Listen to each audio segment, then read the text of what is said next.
èyí mà tún gbẹnu tán, èyí tún kà màmá.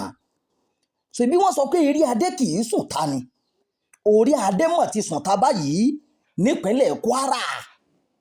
Abẹ́yìn ò tí ì gbọ́, kódà àwọn agbébọn tí wọ́n gbé wọ́n ti ń béèrè fún 300 mílíọ̀nù náírà, ẹnu mi àgò 400 mílíọ̀nù náírà, 400 million naira.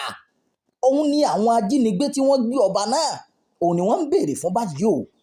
Bó ló ṣe jẹ́, báwo ló ṣe lọ, ẹ máa bá wa ká lọ, ẹ máa tẹ̀lé ìkànnì yìí, ẹ máa bá wa pín ìròyìn yìí ká, ẹ máa fèròǹgbà yín sábàlá àríwísí, ẹ ṣeun bí ẹ ṣe ń darapọ̀ mọ́ wa ní gbogbo ìgbà. Ọba aláyé sọ̀tá ní Kwara, báwo ló ṣe jẹ́?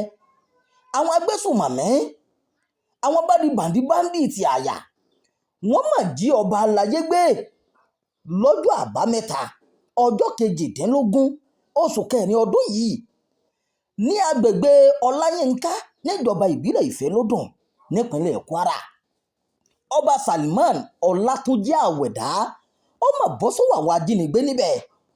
Àwọn ajínigbé tó jí gbé tí ń béèrè fún 400 million naira lásìkò yìí, bó ló ṣe jẹ́? Ìṣẹ̀lẹ̀ òun ló wáyé níbi tí ọ̀pọ̀lọpọ̀ àwọn tí ọ̀rọ̀ náà sojú tó jẹ́ àwọn aráàlú tí wọ́n ti jẹ́ kó di mímọ̀ pé àwọn agbébọn ọ̀hún wọ́n tó 10 níye, tí wọ́n sì ya wọ ìlú Ọláyínká níjọba ìbílẹ̀ Ìfẹ́lódùn nípínlẹ̀ Kwara. Wọn ò fi ṣíṣe ṣaláìṣe, ìṣe ni wọ́n lọ sílé ọba láyé yìí ní tààràtà tí wọ́n sì jí gbé lọ. Ọ̀pọ̀lọpọ̀ àwọn agbófinró tí wọ́n wà nítòsí ni wọ́n ń sa ipá wọn láti rí i pé àwọn gbọba aláyé yìí lẹ̀, ṣùgbọ́n síbẹ̀síbẹ̀ aṣọ ọ̀bọ̀mọyẹmọ́ o, ọmọye ti rìn hòhò wọjà. Ẹni tó jẹ́ alága ìjọba ìbílẹ̀ Ìfẹ́lódùn, ọ̀gbẹ́ni Abdulrasheed Fẹ́mi Yusufu, ó ṣàbẹ̀wò sí ìlú Ọláyínká láti lọ bẹ̀ wọ́n wò báwo gan lọ̀rọ̀ náà sì lọ. Gbogbo ẹjọ́ láràlú kó síwájú rẹ̀ tí wọ́n rò. Síbẹ̀síbẹ̀ wọn ò tí ì mọ ibi tí àwọn agbénipa yìí, wọn ò tí ì mọ ibi tí wọ́n gbé ọba aláyé yìí lọ o. Kí lorúkọ ọba náà lẹ́ẹ̀kan sí? Orúkọ ọba òun ni ọba Salman Ọlátúnjí Àwẹ̀dá.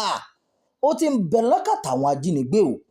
Ṣùgbọ́n Fẹ́mi Yusufu tó jẹ́ alága ìjọba ìbílẹ̀ Ìfẹ́lódùn ti jẹ́ kó di mímọ̀ pé gbogbo ìgbìyànjú níjọba ìpínlẹ̀ Kwara òun ni wọ́n ti ń ṣe lọ́wọ́lọ́wọ́ báyìí láti rí i pé wọ́n gba ọba aláyé yìí padà. Ṣùgbọ́n kàkà kó sàn lára ọmọ ìyá kẹ́nẹ́ kan, ìṣẹ̀lẹ̀ ọmọ ń le koko bí ọ̀tá. Àwọn agbébọn yìí ti ń béèrè fún 400 mílíọ̀nù náírà, 400 million naira. Níbo lọ̀rọ̀ náà já sí? Gbogbo wa ṣe ń lọ á máa tẹ̀lé, á sì máa gbé sí yín létí. Ẹ sáà má gbàgbé láti máa bá wa fi èròǹgbà yín sábàlá àríwísí, ẹ máa bá wa pín ká, ẹ sì máa bá wa fẹ́ràn ìròyìn yìí. Gbogbo bá ṣe ń lọ á tún máa gbé sí yín létí o. Ẹ ṣeun bí ẹ ṣe ń darapọ̀ mọ́ wa.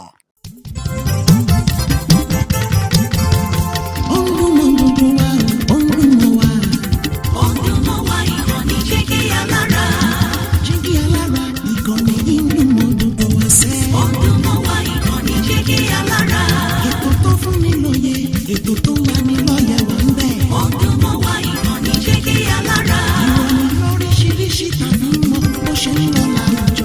Ọdún mọ́ wá ìkànnì Jígí Alára. Ìkànnì Jígí Alára. Jígí Alára. Jígí Alára.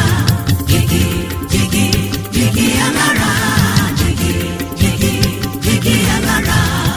Ìkànnì Jígí Alára 24 bàbá gbogbo.